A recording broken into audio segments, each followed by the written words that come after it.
चलो चले, तुम्हें अपनी सनातन संस्कृति से अवगत कराएं। चलो कुंभ नहाएं। चलो चले, साधुओं के दर्शन कराएं। चलो कुंभ नहाएं। चलो चले, अपनी प्राचीन परंपरा के बारे में हम बताएं। चलो कुंभ नहाएं। चलो चले, जपी तपी ऋषि मुनि ज्ञानी ध्यानी बुद्ध महापुरुषों के दर्शन कराएं। चलो कुंभ नहाएं। कुंभ नदी के किनारे क्यों लगता है, इसके पूर्व में हम आपको बता दें।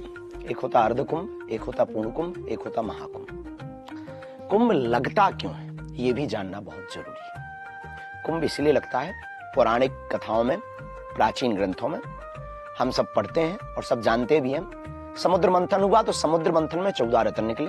14 रत्नों में एक रत्न है अमृत। और जब अमृत निकला तो देवता और असुरों में, दानवों में युद्ध हो गया। जब युद्ध हुआ तो कुछ बूंदें छलकी, कुछ बूंदें छलकी, वो 4 जगह गिरी। प्रयागराज में, नासिक में, हरिद्वार में और उज्जैन में। जहां वो 4 बूंदें गिरी वहीं पर कुंभ लगता है। और चारों बूंदों के स्थानों को यह 4 कुंभों के स्थान कहा जाता है।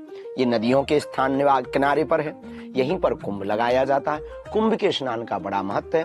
नदियां हमको ये शिक्षा देती हैं कि हम अपनी संस्कृति को सिंचित रखें, सींच करके रखें। नदियां इसका संकेत हमको देती हैं कि हम अपनी प्रकृति और संस्कृति से जुड़े रहें। विचार भले ही नए हो पर संस्कार पुराने हो। इस बात के सिद्धांत को पूर्ण करने के लिए नदियों के किनारे पर, इन 4 स्थानों पर, देव स्थानों पर, तीर्थ स्थानों पर कुंभ लगते हैं। जो अर्ध कुंभ होता है वो आता है 6 साल में, जो पूर्ण कुंभ होता है वो आता है 12 साल में, पर जो महाकुंभ होता है वो आता है 144 साल बाद।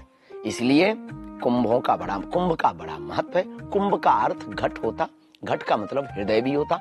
अपने हृदय को भक्ति रूपी नदी से सिंचित करना, स्नान कराना, पवित्र करने के स्थान को ही कुंभ कहा जाता, पर्व को ही कुंभ कहा जाता।